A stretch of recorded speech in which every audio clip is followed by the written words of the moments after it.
Hello दोस्तों, नमस्कार। मैं ओम प्रकाश सर आपको the star global YouTube channel पर स्वागत करता हूं। पिछले कक्षा में हम लोग नॉन हिंदी के लेक्चर 2 पढ़े थे, यानी सॉरी होम साइंस के जो है पढ़े हुए थे। 12th होम साइंस के चैप्टर 1 के दूसरा क्लास पढ़े हुए थे। आज हम लोग तीसरा क्लास पढ़ने वाले हैं। तीसरा क्लास में हम लोग जो है 30 से 61 तक क्वेश्चन पढ़े थे। आज हम लोग 62 से पूरा खत्म यानी 90 तक पढ़ेंगे। और जो भी दिक्कत होगा कमेंट कीजिएगा।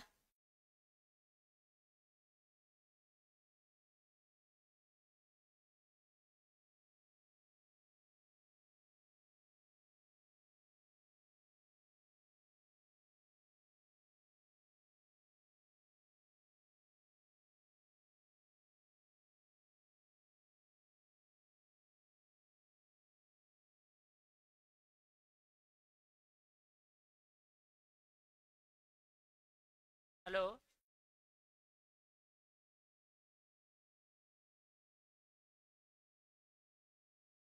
सर।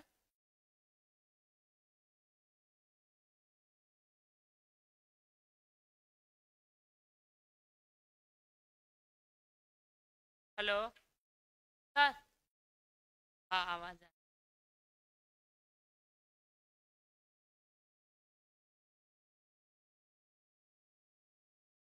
चलिए। हेलो दोस्तों, नमस्कार। आपको the star global YouTube channel पर स्वागत है। पिछले क्लास में हम लोग 12th होम साइंस पढ़ रहे थे। इसका 30 से 60 तक ऑब्जेक्टिव पढ़े हुए थे। आज हम लोग 61 तक पढ़े हुए थे। 61 से आगे पढ़ते हैं। चलिए पहला क्वेश्चन की तरफ हम लोग बढ़ते हैं।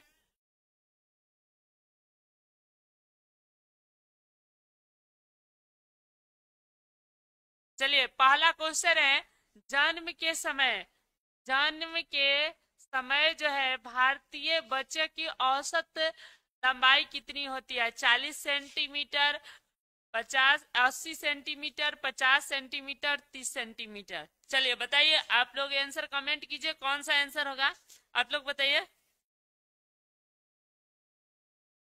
विशाल, हेलो सर। हेलो, स्वागत है विशाल। जिनका जिनका होम साइंस है वो जुड़ जाइए।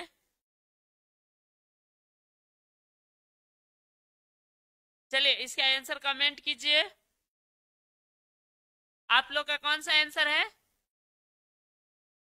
3 नंबर बिल्कुल सही है। 50 सेंटीमीटर बिल्कुल सही है। 50 सेंटीमीटर। अगर इंच में बात की जाए तो कितना? 20 इंच। भारतीय बच्चे की उम्र होता है 20 इंच इंच में, और सेंटीमीटर में 50। C नंबर इसका राइट आंसर हो जाएगा। ठीक है, चलिए अगला क्वेश्चन की तरफ हम लोग बढ़ते हैं। 63 नंबर क्वेश्चन है, 30 सितंबर 1993 के अनुसार संवेकित बाल विकास योजना के अंतर्गत कितने करोड़ बच्चों और माताओं को पोषण प्राप्त कर रहे हैं? यानी यह योजना जो समेकित बाल विकास योजना है उसमें कितने बच्चे और माताओं को पोषण मिलता है? 2.4 करोड़, 4 लाख, 1 करोड़ 95 लाख, 1 करोड़ 85 लाख, 3 करोड़ 10 लाख। इसका क्या आंसर होगा? चलिए कमेंट कीजिए। चलिए इसका विशाल पूछ रहे हैं, सर 12th हिंदी का कब होगा? अभी हिंदी का टाइम लगेगा। हिंदी का अभी क्लास नहीं हो रहा है। हिस्ट्री का क्लास 11:30 से होता है। विशाल जुड़ जाइएगा। चलिए इसका आंसर कमेंट कीजिए आप लोग, कौन सा आंसर सही होगा? आप लोग का कौन सा आंसर है? बी। बी बिल्कुल सही है। एक 1 करोड़ 95 लाख बच्चे को जो है क्या है, बाल विकास योजना के तहत लाभ मिल रहा है। B नंबर इसका राइट आंसर हो जाएगा। चलिए अगला क्वेश्चन की तरफ हम लोग बढ़ते हैं। अगला क्वेश्चन है, चलिए बताना है, जन्म के समय नवजात शिशु की औसत भार क्या होता है? जन्म के समय नवजात शिशु के औसत भार क्या होता है? 2 किग्रा, 2 दशमलव 2.5 यानी 2.5 kg से 3.5 kg तक, 3 kg 4 kg बने बच्चे का औसत भार कितना होना चाहिए? इसका आंसर आप लोग कमेंट कीजिए। आप लोग का क्या है? चलिए ठीक है, आप लोग बताइए।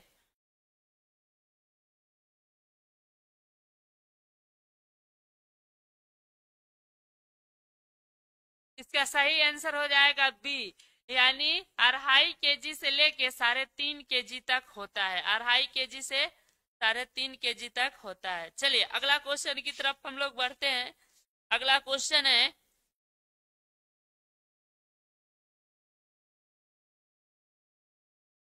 गर्भ अवस्था में रक्त में किस तत्व की कमी हो जाती है? बताना है, गर्भ अवस्था में रक्त में किस तत्व की कमी हो जाती है? थायरमीन, कैल्शियम, नियाक्सिन, क्लोरीन। इसका सही आंसर आप लोग कमेंट कीजिए।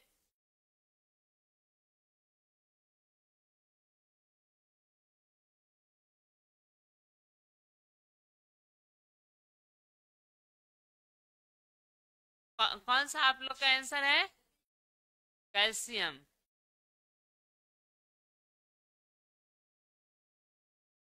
बिल्कुल सही है, कैल्शियम की कमी हो जाती है। बी इसका राइट आंसर हो जाएगा, कैल्शियम बिल्कुल सही है। चलिए अगला सवाल की तरफ हम लोग बढ़ते हैं। अगला क्वेश्चन है, बताना है, संपूर्ण गर्भ अवस्था में गर्भवती महिलाओं को कितने मिलीग्राम लोहे शोषित करना जरूरी है? मैंने लोहा कितना ग्राम होना चाहिए? 700 से 1000 मिलीग्राम, 600 से 1000 मिलीग्राम, 800 से 1000 मिलीग्राम, 400 से 1000 मिलीग्राम। इसका कौन सा आंसर सही होगा? कमेंट कीजिए आप लोग। चलिए बिल्कुल सही है, ए नंबर इसका सही होगा। 700 से लेके और 1000 मिलीग्राम जो है गर्भवती महिलाओं को चाहिए, ये राइट आंसर हो जाएगा। चलिए अगला सवाल की तरफ हम लोग बढ़ते हैं। अगला क्वेश्चन है, शिशु का सबसे उपयुक्त आहार कौन सा है? शिशु का सबसे अच्छा आहार कौन सा है? गाय का दूध, भैंस का दूध, माँ का दूध, शेर का दूध? शेर शेर शेर का दूध।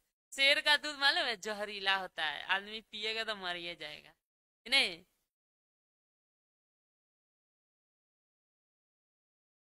चलिए इसका सही आंसर कमेंट कीजिए। चलिए आप लोग का कौन सा आंसर है? एकदम बिल्कुल सही है। चलिए सी इसका बिल्कुल सही हो जाएगा, माँ का दूध सबसे पौष्टिक वाला दूध है, यानी सी इज राइट आंसर हो जाएगा। चलिए अगला क्वेश्चन की तरफ हम लोग बढ़ते हैं। अगला क्वेश्चन है कि माँ के दूध में पाए जाने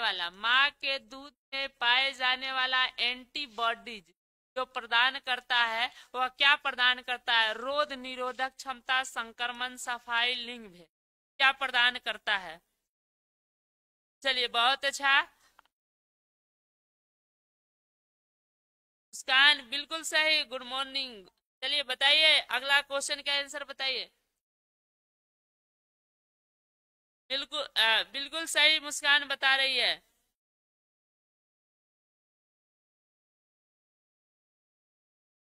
चलिए बहुत अच्छा, इसका सही आंसर हो जाएगा ए, रोग निरोधक क्षमता प्रदान करता है, यानी 68 के रोग निरोधक क्षमता का मतलब हुआ कि रोग से लड़ने के लिए क्षमता विकसित करता है। चलिए अगला क्वेश्चन की तरफ हम लोग बढ़ते हैं। अगला क्वेश्चन है, बताना है, सामान्य प्रसव में स्तनपान शुरू कर देना चाहिए। कब शुरू कर देना चाहिए? आधा घंटा में, 1 घंटा में, 24 घंटे में, 48 घंटे में? कब कर देना चाहिए?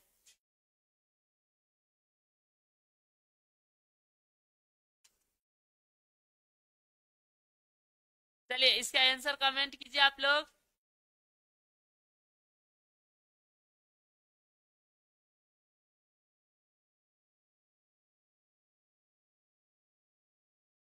चलिए बहुत अच्छा मुस्कान, अब 69 नंबर क्वेश्चन का आंसर बताइए।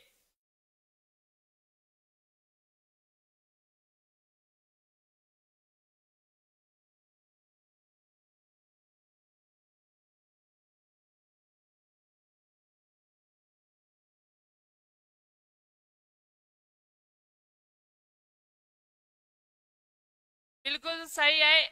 आधे घंटे में जो है क्या कर देना चाहिए, शुरू कर देना चाहिए। ए नंबर इसका राइट आंसर हो जाएगा। चलिए अगला क्वेश्चन की तरफ हम लोग बढ़ते हैं। 70 नंबर क्वेश्चन है, निम्न में कौन सा माता के दूध में साथ नवजात शिशु को जरूरत नहीं होता है, कौन से चीज जरूरत नहीं होता है? शहद, ग्लूकोज, पानी, इन निम्न में से कोई नहीं।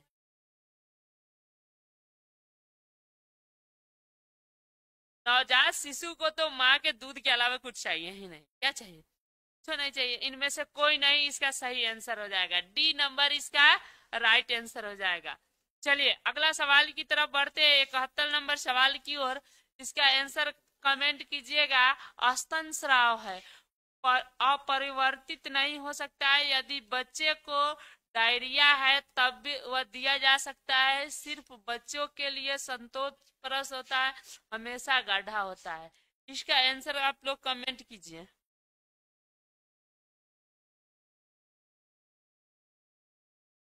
बहुत अच्छा मुस्कान, बिल्कुल सही है। चलिए इसका बताइए।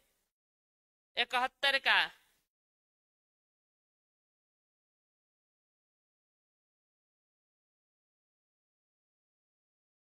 चलिए इसका आंसर डी होता है। वह माँ का जो स्तन दूध होता है वह हमेशा क्या होता है, गाढ़ा होता है, ताजा होता है कि नहीं, यानी ठीक है। डी नंबर इसका राइट। कौन आप लोग बताए थे?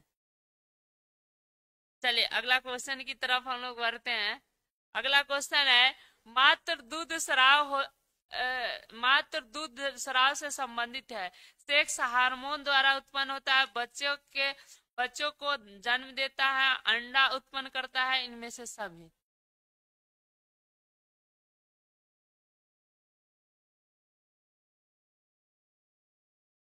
इसमें ना क्वेश्चन है गलती दे दिया है। मात्र दूध स्राव नहीं होगा, मात्र प्रजनन तंत्र से संबंधित है। क्या चीज से? प्रजनन तंत्र, यानी यहाँ होगा मात्र प्रजनन तंत्र से संबंधित है तो हार्मोन उत्पन्न करता है, बच्चे को जन्म देता है, अंडा उत्पन्न करता है, इनमें से सब होता है। ठीक है। चलिए इसका डी नंबर राइट आंसर होगा, लेकिन क्वेश्चन में हल्का मिसप्रिंट था। चलिए अगला सवाल की तरफ हम लोग बढ़ते हैं।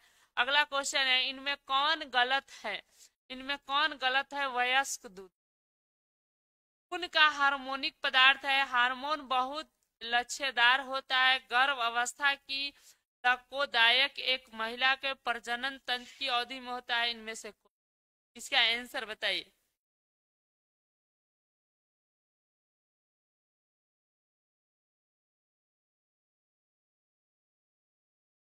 बहुत अच्छा मुस्कान। चलिए इसका सही आंसर हो जाएगा।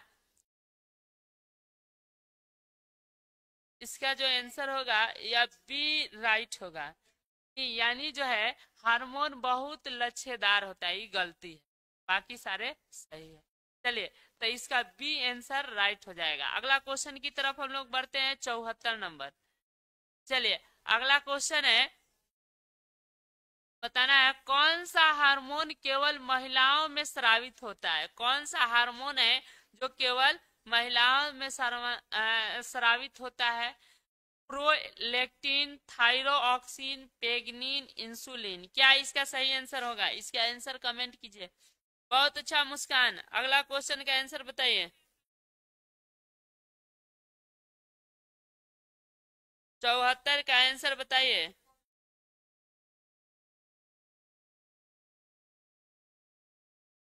चलिए इसका आंसर आप लोग का कौन सा है?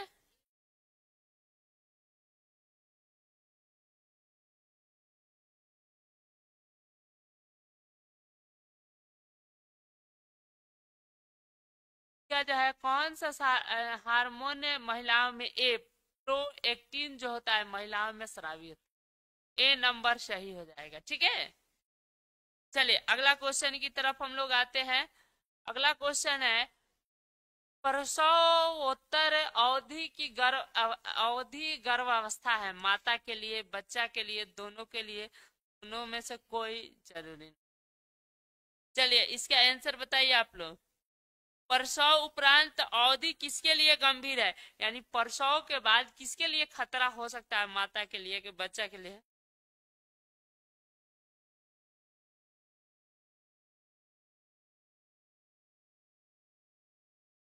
चलिए बहुत अच्छा मुस्कान, इसका बताइए।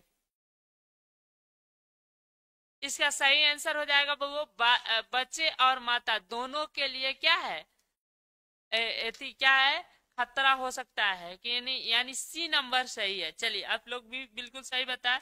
चलिए अगला क्वेश्चन की तरफ हम लोग बढ़ते हैं। अगला क्वेश्चन है, निम्न में कौन सा प्रसव उपरांत अवधि, निम्न में कौन सा प्रसव उपरांत अवधि माँ की प्रत्यक्ष देखभाल नहीं है। स्तनपान, व्यक्तिगत स्वच्छता, विश्राम एवं निंदा, उत्तम पोषाहार। माने जब माँ बच्चे को जन्म देगी उसके बाद कौन माँ की प्रत्यक्ष देखभाल नहीं है, बताना है इसमें।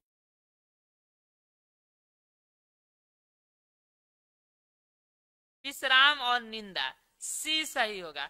विश्राम और निंदा जो है उस समय जरूरी नहीं है। सी नंबर इसका राइट आंसर हो जाएगा। चलिए अगला क्वेश्चन की तरफ हम लोग बढ़ते हैं। बताना है इनमें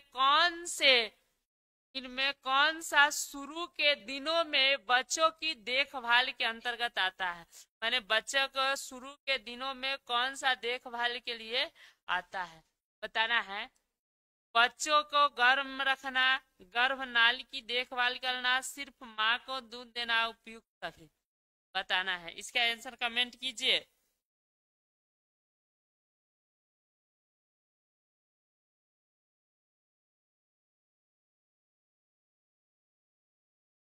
चलिए मुस्कान बिल्कुल सही है।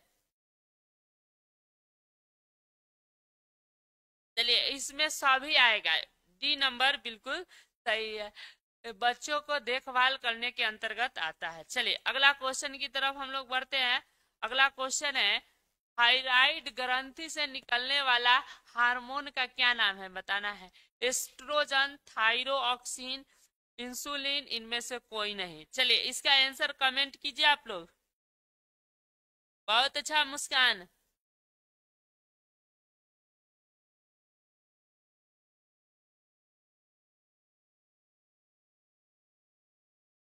चलिए इसका नाम है थायरोक्सिन, ग्रंथि से निकलता है। क्या आंसर है आप लोग का? B, thyroxine. नामों से स्पष्ट है, थाई लगा है ना। थायरोक्सिन ग्रंथि से निकलेगा, वो थायरोक्सिन हो जाएगा। बी नंबर इसका राइट आंसर है। बी इसका बिल्कुल सही है। बहुत अच्छा मुस्कान। चलिए अगला क्वेश्चन की तरफ हम लोग बढ़ते हैं। अगला क्वेश्चन है, नवजात शिशु, नवजात शिशु 24 घंटे में कितना देर सोता है। एगो छोटा बच्चा कितना देर सोता है? 24, 9 से 10 घंटा, 11 से 15 घंटा, 16 से 18, 20 से 22। छोटा बच्चा नवजात शिशु कितना देर सोता है, इसका आंसर कमेंट कीजिए।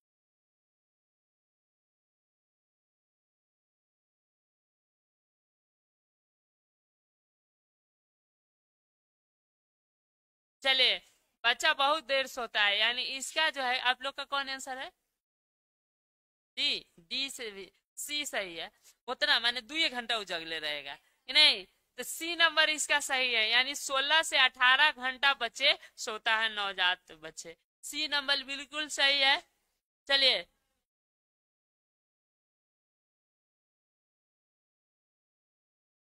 चलिए अगला क्वेश्चन की तरफ हम लोग बढ़ते हैं। अगला क्वेश्चन है, स्त्रियों में अंडाशय में किसका निर्माण होता है, बताना है। अंडाणु का, एस्ट्रोजन का, एस्टोरन का, इनमें से सभी का।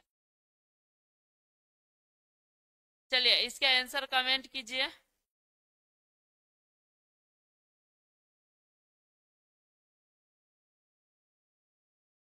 सब कहां से?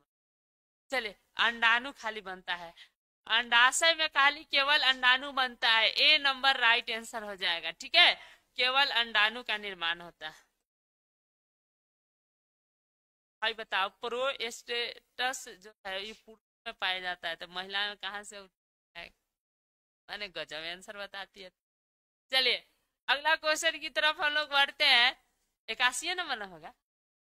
इनमें से कौन से पुरुष प्रजनन तंत्र का भाग नहीं है, कौन पुरुष का भाग नहीं है? शुक्राशय, वृषण, प्रोस्टेट ग्रंथि, अंडाशय। चलो कौन पुरुष प्रजनन तंत्र का भाग नहीं है, इसका आंसर कमेंट कीजिए।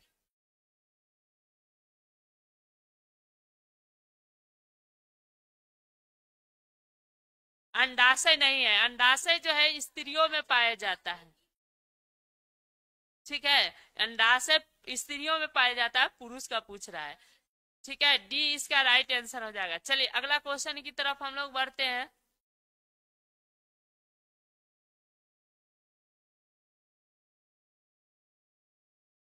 गर्भ अवस्था में गर्भ अवस्था में जो है रक्त में किस तत्व की कमी हो जाती है, बताना है। गर्भ अवस्था के रक्त में किसकी कमी हो जाती है?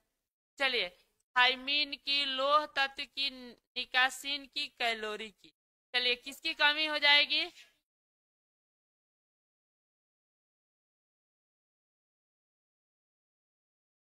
बिल्कुल सही है, हाँ। यानी लौह तत्व की कमी हो जाती है, कई बार आया है ना। चलिए अगला क्वेश्चन की तरफ हम लोग बढ़ते हैं। अगला क्वेश्चन है, गर्भ आ गर्भ अवस्था में आवश्यकता होती है, किसकी आवश्यकता होती है? प्रोटीन की, कैल्शियम की, खनिज कण की, लोहे तत्व की। चलिए इसका इसका आंसर कमेंट कीजिए। इसमें भी हो जाएगा, लोहे तत्व की कमी हो जाती है। 3 नंबर इसका भी राइट हो जाएगा। चलिए चलिए मुस्कान, बहुत अच्छा। अगला का आंसर बताइएगा। चलिए 83 तक बिल्कुल सही है।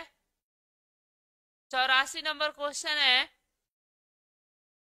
जन्म के समय बच्चे का भार कितना होता है? ये भी आया था। 25 मैंने 2 kg, 500 यानी 2.5 kg से कम, 2.5 kg से 350 के 3.5 kg तक, 3.5 से 4 kg, 4 kg से अधिक। तो इसका आंसर कौन था? बिल्कुल सही है। अ- हाँ, 2.5 से 3.5 kg तक बच्चे का वजन होना चाहिए, जन यानी। चलिए मुस्कान, बहुत अच्छा। अगला क्वेश्चन बताइएगा, कौन सी विटामिन वसा में घुलनशील नहीं है? कौन विटामिन वसा में नहीं घुल सकता है? Vitamin A, vitamin D, vitamin C, vitamin के।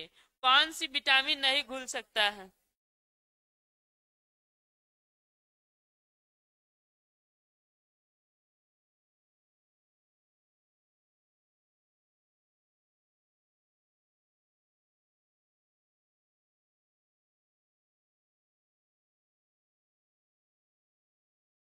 चलिए इसका आंसर कमेंट कीजिए।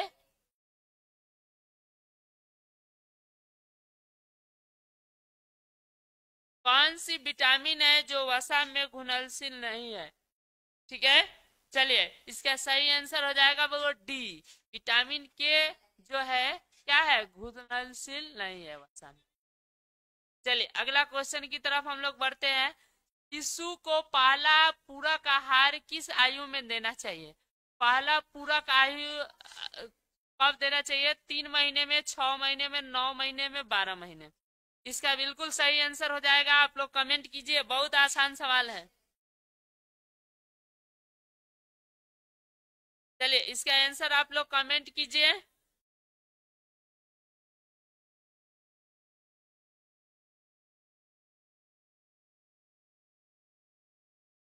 चलिए इसका बिल्कुल सही आंसर है बी, 6 महीने के अंतराल में जो है पूरक आहार देना चाहिए। चलिए अगला क्वेश्चन की तरफ हम लोग बढ़ते हैं। निम्न में कौन सा रोग वायरस के कारण से नहीं होता है? कौन वायरस के कारण से नहीं होता है, बताना है। पोलियो, खसरा, टीबी, चेचक। कौन सा रोग नहीं होता है? चलिए बहुत अच्छा।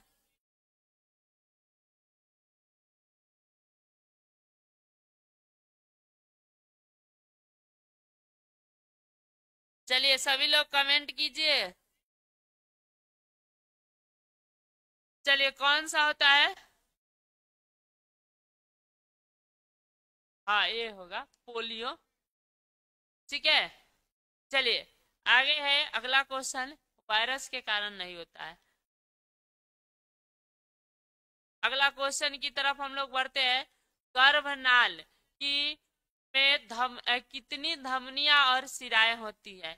एक धमनी, एक सिरा, दो धमनी, एक सिरा, एक धमनी, दो सिराएं, दो धमनियां, दो सिराएं। कितने होते हैं?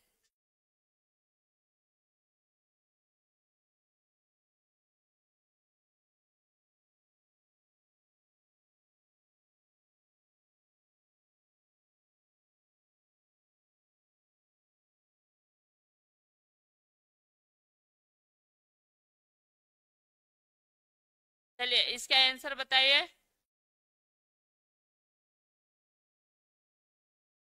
गर्भनाल में कितनी धमनी और कितनी शिराएं होती है?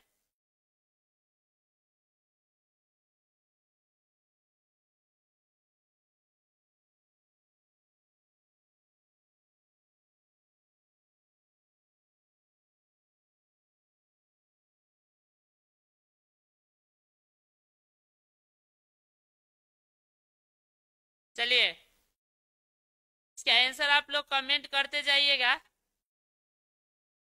तुम लोग का कौन सा आंसर है? दो धमनी एक सिरा, बी नंबर सही। इसका बी नंबर राइट हो जाएगा। दो धमनी और एक सिरा होता है। चलिए अगला सवाल की तरफ हम लोग बढ़ते हैं।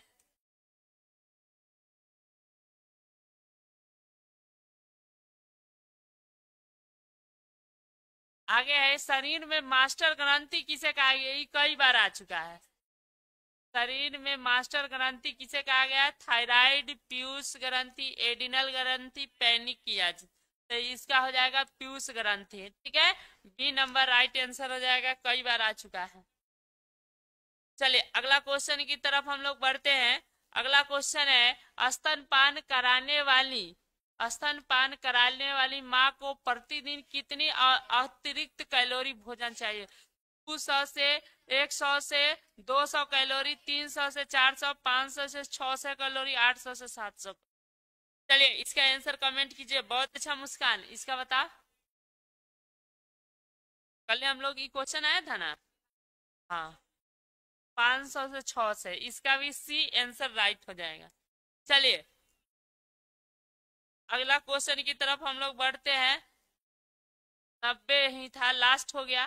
फिर अब अगले क्लास में हम लोग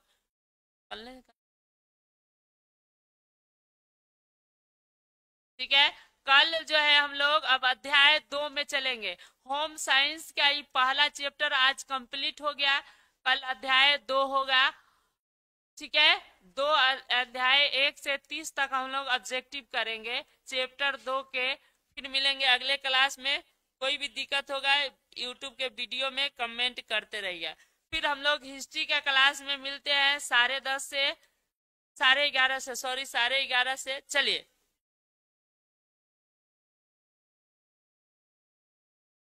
11:30।